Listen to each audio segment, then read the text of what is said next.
Hey, my name's Diane, and this is How to Train Your Caterpillar, a spiritual life coaching channel. And you're very welcome here. Thank you for checking out the video and the channel. I appreciate it very much.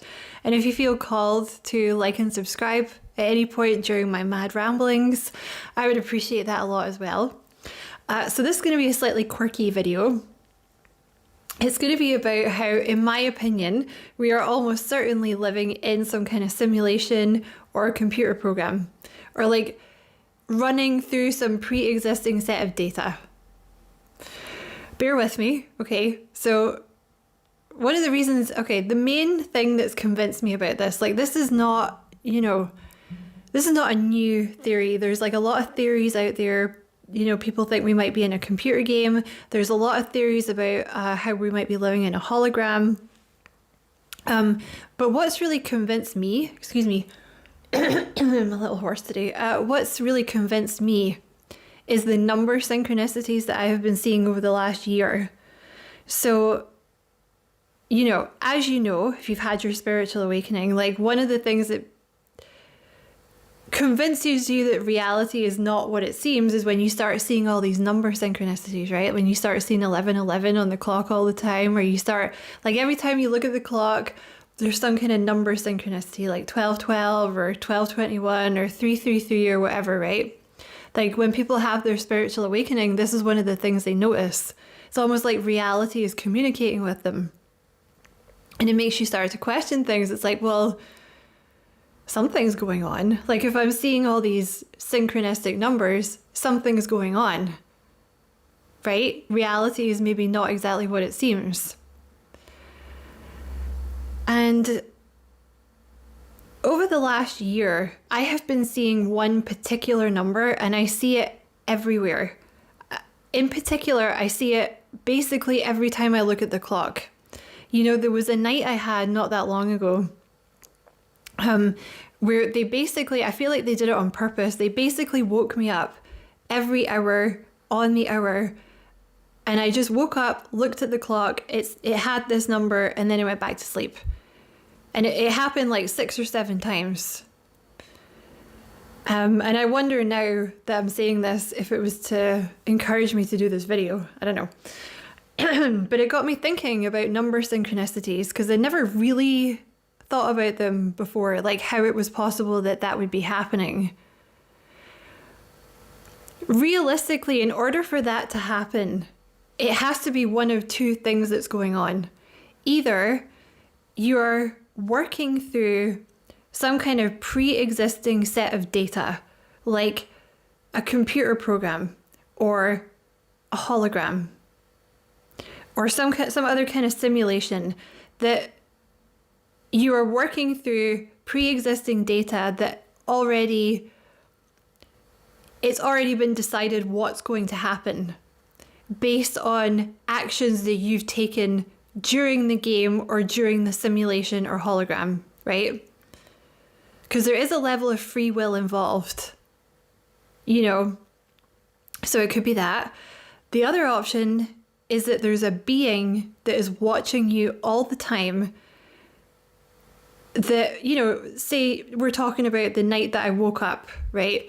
It either had to be that they woke me up to look at the clock and see the clock at that time, or I woke up and they were able to somehow make sure that it said this number on the clock, right? So it's either that you're working through some kind of pre-existing data, or there's a being that is able to control things, that is watching you all the time and that is able to control your reality, which would suggest that they're either, they're playing a game or they're able to manipulate your reality in some way, which would suggest, again,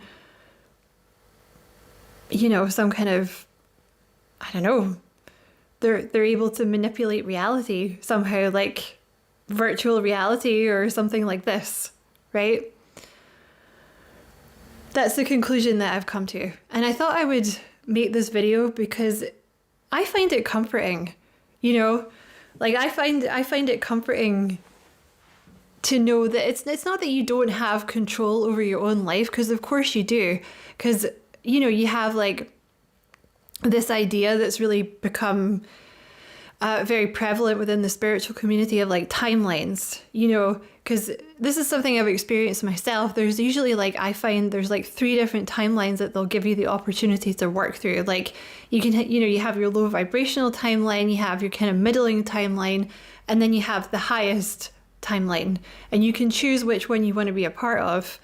And it's not just happened to me, like I know other people that this has happened to, like I've read for them and I've done coaching for them.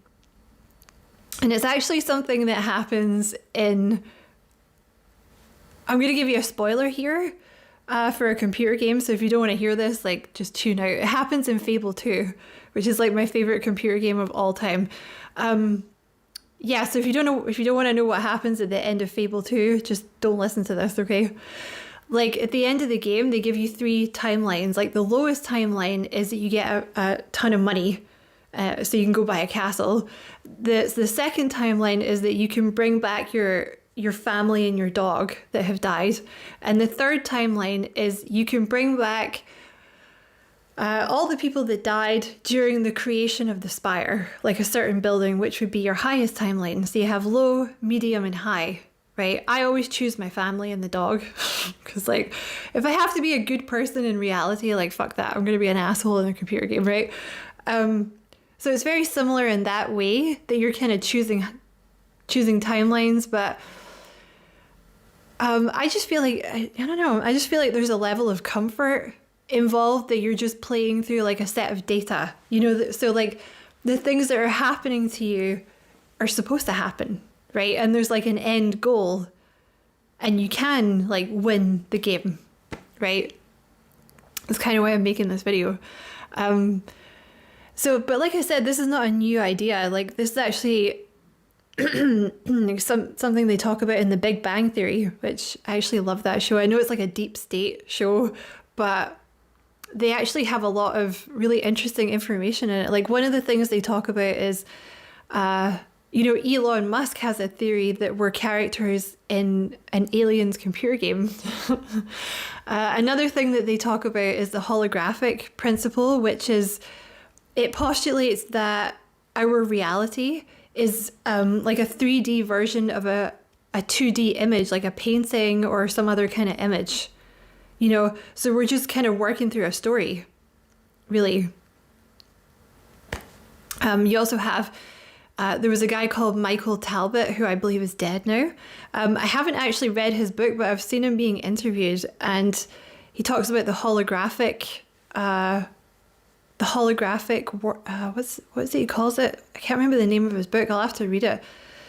Basically, he has this idea, like he talks about this idea that we're living in a hologram, you know, projected through the mind.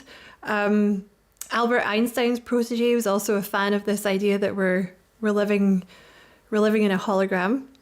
And just as a by the by, like just in case you wanted to check it out, this video came up in my feed on YouTube the other day. This is kind of nerdy, so apologies for my showing my nerdy side here, or if this is boring for you. But there was this channel called Call Me Kevin, who I guess I've only seen this one video that he's done, but I guess he's kind of like a nerdy gamer guy. I don't know if you've ever played like a role-playing game like Skyrim or Oblivion, something like this, like where you create a character and you can choose like what race it's going to be, like an orc or an elf or whatever. And you can go and talk to characters, kind of like an open world game. Excuse me. And you can go and talk to other characters. There's like, you know, people that live in a cottage in the middle of nowhere and they have no real function, but you can go talk to them. And obviously, because it's a computer game, you know, there's a limited set of what you can ask them and how they respond. But this dude downloaded an AI program and applied it to Skyrim, and then basically played with a set of headphones on. So when, you know, the characters would give him their spiel, he was responding to them with something that was off script. And they were responding to him in kind. Like they were responding to what he'd said. You know, like he called one of them stupid, for example. And the character was like, I'm not stupid. Like, where do you get off calling me stupid? You know, I never really thought about AI before. Like, I never really thought about how it worked. But, you know, I guess I understand it in principle. It's like they've written a program, and I guess they must do it for every word in the language that, you know, analyzes the pattern of a sentence and looks for keywords and then responds with like a sentence that has the highest likelihood of being the logical response, I guess. But I mean, the fact that they're able to make a program that is able to do that is frankly like mind-blowing, you know? Because there are so many characters in Oblivion and Skyrim. Like, there's so many. And this, you know, I don't know, just the fact that they were able to make such an expansive program it's mind-blowing. And it makes you think about Elon Musk's theory, you know, that we're characters in a game and, like, you know, maybe we believe that we're sentient or whatever, but it's like, I don't know. Do the characters in Skyrim believe that they're sentient now? You know, like, I don't know, it's just a bit of a mind fuck. So I thought I'd make a video about it and share the mind fuck with you. But yeah, I hope you enjoyed the video. Thanks so much for watching. If you enjoyed it, don't forget to like and subscribe for me if you feel like doing that. I'd appreciate it a lot. And as always, I wish you many blessings, love and light. Take care.